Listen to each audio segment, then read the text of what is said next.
Ani munyam nka nyankopon obo sorosoro ne asase ene anopa nso so one evangelist Isaac Asare ena edi ahia ye begina awurade asem so na ya bompaye na ya expand your territory ewo wadwuma mu ho no ye be bompaye ma awurade ya extend wadwuma no ewo waware mu ye be bompaye ma ware enu manigi aye kese ewo mana dada setina me bompaye ma bambo aye kese ewo ya kwantu sem ye be bompaye ma ye chances no ekwan na biebie aye kese ewo Yesu Kristo dinemo Yancha wono yanko na yemo mpaye ne fa awurade asem ehihye so yeda wasinyametumfo a oya ni monyam fra ni monyam na nante ni monyam mu na obi ne wonche woni onyam obi ne wonche okase obi ne wonche otumi na awurade anyina so ewo wiase ahyase na ahyehye da itu o ma woni onyam se wo de wo be yisa wo techrama de atomic techrama so na de asem a etise afọ so de ma ma ama ni monyam se ayewo awurade o de a be fa wa kwan de di umensem fa she odi ni monyam o di mu na ebo mpaye adom amen. Amen.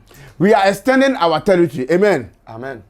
Also for King Kain, 2 Kings chapter 6 verse 1 coming down, amen.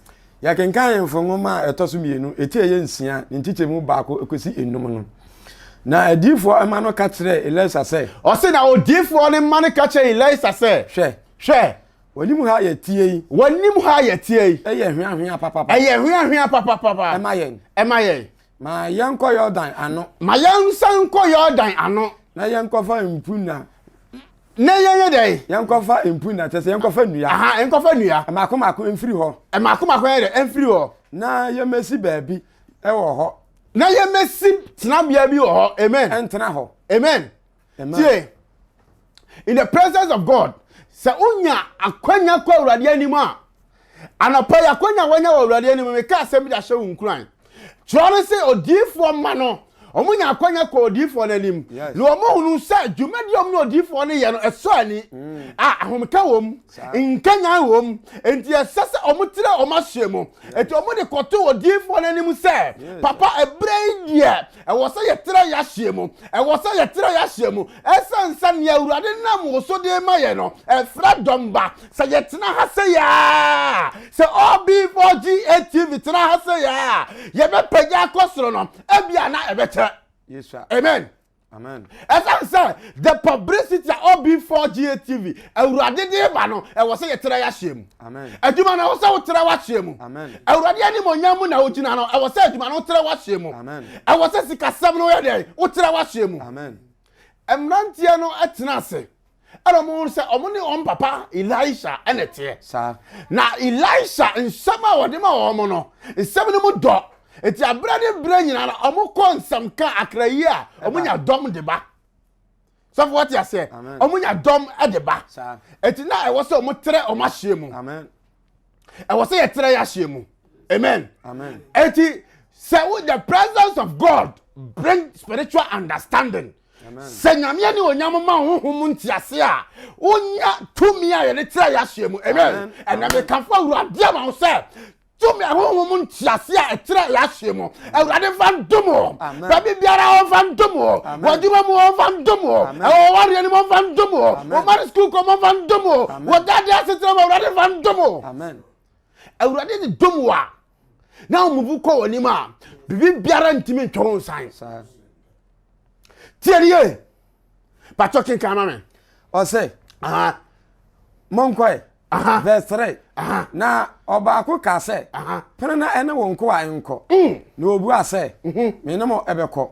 Thank you mani so kakra me o se na obaako ka se owura twan na ne wonko anye de enko na obu ase se me ne mo we de ebeko akofa nua na ba ti asem we ye pa onyankopon bo nipa no o ya abofo de maye se wo sore na wo gira mpaebo ma wo ma abofo adwuma ye sa wo bribi ka kire awurade a wo ma abofo adwuma ye sa wo asem bi busa awurade a wo ma awurade adwuma ye ensem be na ya wo busa awurade efita no pa be se be pim te samre wo busa awurade nche bribi efita no pa be pim te samre wo busa awurade se wadwuma no ba bi esi no ba bi adwuma no si no atena wa cha nti wo nko wani mana wo busa sa wo bie wa no ma abofo adwuma ye ebra wo bom paye no na obofo ja no so di adwuma no na edale sa wo ka wa no tuma na obofo no sa inside abegu ne ho tie evangelist Isaac Asare na ne di ahye anopai awurade asama wo de toma kuma so no say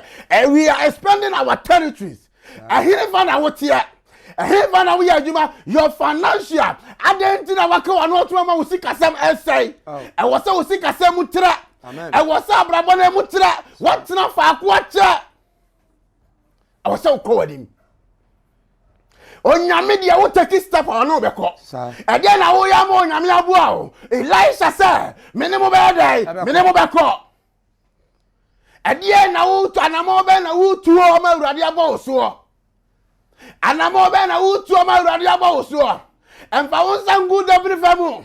Entina fa ko. Ebra mrantie ne wuru say, "Ba bia yete no, e ho de sese yate na wache. Etwase ye mubu ko yanim, etwase ye ko yanim, etwase abrabo nim ne free ba bia yete, ne ye ko ba bi."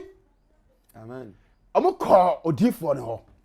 Ona no mo gidie wo ne mo. Sansa na urade kasa fo odifo no so kire wo mo. Enne de ho nkukuru ti mo, wo kasa ko Kristo ho direct. Oni akasa. Amen. Kasa. Amen. Kinkan koma me. Verse 4. Aha. Na wanu won simu koi. No wanu wo simu koi. No muduru Jordan no. No muduru Jordan no no. Obubu nua no. No obubu nua no. Verse 5. Aha. Na obako ebu dua. Aha. No. Na kuma ano eti efri ko nsuo nu. Thank you. Man na nyabotere mame. Before say ubenya breakthrough, you have to break out. There will be a challenges. And namona obese utu no, baby obese ukono, eya ni mo nyam kronti no, there will be a challenges. A consider baba, Ubesia consider. But so shall urade, no one shall consider na, who be overcome sadia no. Amen. Mrs. So shall urade, no one shall consider na, who be overcome sadia no. Before I say ubenya breakthrough, you need to break out. Amen. Mamika se minjro. Oka judges so on na. Abrantie bi o to friend Sham guy. Abrantie no. Na ono hu se Philistine for 600. Ah we akofo mu ho dene. O ma je Israel for asase aboso. Ah o dene ne maame ne mai ho. Eti na okura abaye de kan antwie so. Your friend us God. Abrantie no hu se I need to break out before I get the breakthrough.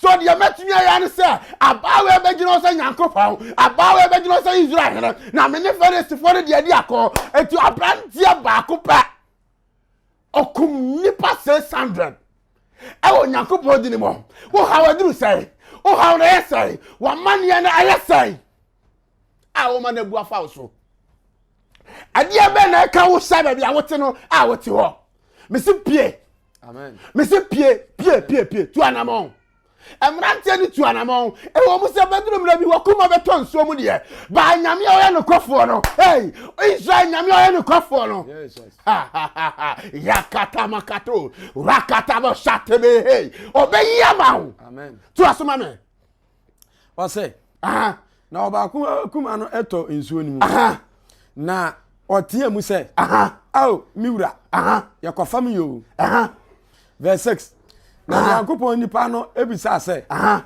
ehe na etoye na okire no ho na otwa dua bi to ho na dade no bete ani na verse 7 na oka say masofa na otene ne nsa fai Jesus and monyam ka urade amen ti asemu say ye ebra wo pese ko woni wo abrabom no ho na wo consult no eye malam no konfo no enkofo be na wo di afuto o mo ho eye Israel Nyankopon because break out you have say ebra do say western territories no eye de ya be share challenges but we share challenges enkofo be na wo de won sam to manim eye Israel Nyankopon ana say ya konfo no eye malam fo no eye dusifo no edifo atofo no atachefo atofo no ana say wo de ho to wo ho nim so me ka se bia kiro and asam awrade to makoma so no expanding your authority you are expanding your work aduma no who ma aduma ni mo bie sir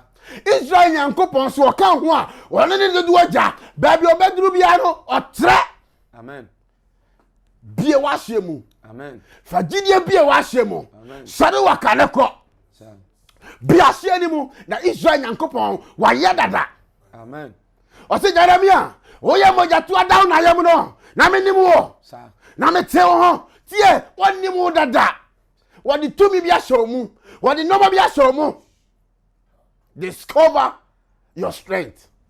Somebody man discover your strength or never man. A bedroom baby no and club your mukla talent more than you. Everybody the other can be a young fan Juma. This is the time I was so well spent on. This is the time I was so utilizing this opportunity. This is the time I was so new move call him. Amen. Omutina ho. Omuno di for that. And then I saw the baby. Sika ni be a branches inti. Oso for their kotoka. Oso for their toka hand flat sesiemu. And was say di be a branch na nyame soft for near the etre. Or you comfortable baby oteno. Ono die ono person no. Or you ken baby oteno. On person betu na mo ama nyame ani mo nyama de atre. Onyabidi. Onyabidi. Onyabidi. Offering eba. Oje offering sika de koto asase. Ama ye de aye de asi asori dan foforo. Na afoforo nso anya nyame asabatie no otefa akon. Eno ma nyame de asho mu no so opia bonten a apem de benya so mfaso. Enti na urade de show mu no. Amen. We are expanding our territories. Ye tretre ya shemu. Obon sam ni tribu pon ne bota nyina ne say ade ensa ade enchi bia o tretre na shemu. Obon sam tretre na shemu. Eti dan da nyinara no o market strategy ade nipa be hwefom. O market strategy be twi nipa every so be hwefom. Ade anim gu ase be manipa. What you say? I was say expand a dear be na obeyama what me extend way. Mami bi your Bible mu. Your friend a respa. I suffer we brain time for him preaching.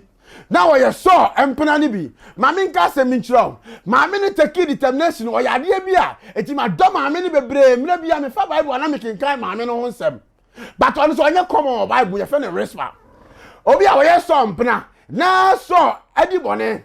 Na David abedi ade na mfie miensa nsuo nto aduane ho ayede David ko awurade anim no na awurade se enkofo na so etu omuso atua no omunti na mo bre na David ko consult wo no mo se yeso peso ofiefuo ye kofa so mass 7 ade omu baaye ama ye sen omu ewo enkofo no anum asusu akoma so ade no ye nku so ma ye kumu omu no ade be ma me ye fe respa wo ye hey. So cry ni Jonathan yen sie wo mu obabi asese sie wo mu ye sie wo mu amanfo ba de ma me ne ye enti no ye kofa Jonathan ne so be sie wo mu obabi asese sie wo mu asantefo wo ma no mo se yen sie wo ye opom ba kura so ye de e won fa so che respa o ya de bi o chironim ye che ne manum ne nananum 7 ekosan wo mu mu wuye na tie ma me na de o ye ne me pese o ye sa de odi bo adwuma no ho ban Wodi yes ade we de weta so de tre wadwumanim maame no ni efunu a yasen wo no tena ho omo tena ase wo se wo ma emuwa bia mesoso ne nananom funu nye de eni oma no ma ewiam no ma efom doteboa emesoso Salam besa mu de odi so tirim se o ma to mi biara mu wadwuma ni mu mesa wadwuma no me fa wadwuma ni mani monyam ma me ne huru se ne ma no ma wuo efunu mpo ma me bo ho ban na dwuma ti ase me waduane die bo aduane no wadwuma no ho ban amen ma me sori yetra se woni bua ekoso mo mo so ne nananom ma ekosi se David etna se ama urare kasa che David se afi onko bu atentene ne ama ne ko bu atentene ne ma ne ko yi omo ekosie omo ekofa so ne Jonathan po efira amanfo asase so ebesie omo adehia korabia wadwuma no akotena amanfo wache awasa adwuma ne ba adehia tena bia ho wadwuma no abafu adidi mu ache awasa oma urade abasa yekesi wadwuma no so wadwuma no abambu atena mu ache awasa wo so hunkuran amen tie yache Peter mukogu afiase na omude chain mies enan bi go mu nsa ene omu nan disappointment setback failure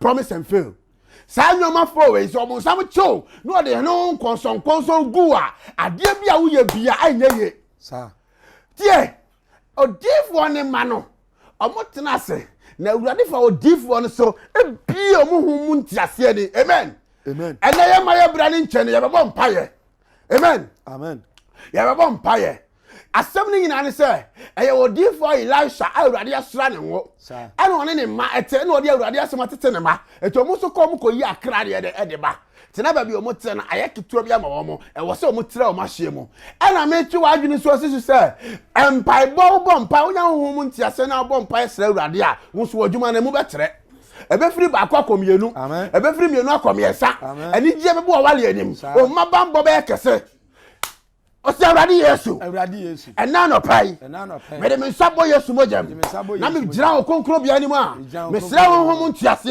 na ebeti ma extend me honhom abrabo e wo Yesu Kristo de mo bi wano de mpaye rakakataka makado sate de be kade rakato sata makakadada rakato sate makade yakada rakato to yata rande sato rekabo makakaka rakato sata Makado, Rakato Sate, in the name of Jesus Christ. Yeah. So now ready munti asia. And I would dimidi wiase so. I would say mun fast as so. Now mun take dominion. So man was created to become domain.